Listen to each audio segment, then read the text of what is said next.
biglang ano. Tapos yung sunset. Yung mga, siyempre may mga, ano din, mga photographers. Bigla na lang silang naging subject yung aking shade.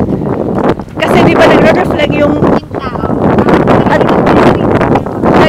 Ako din.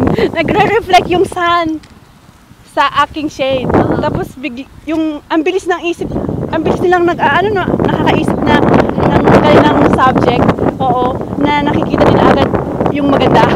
Yung sun reflection sa aking shade. Yung subject, ha? Oo. Sabi ko ganyan.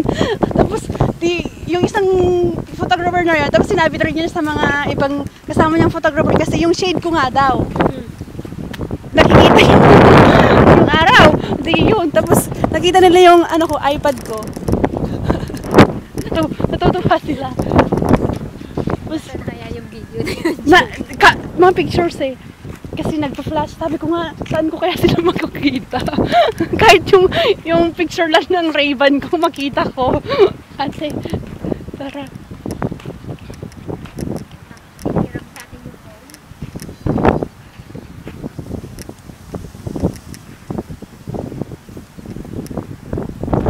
Oo.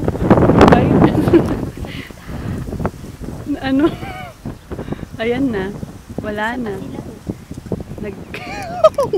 Doon tayo.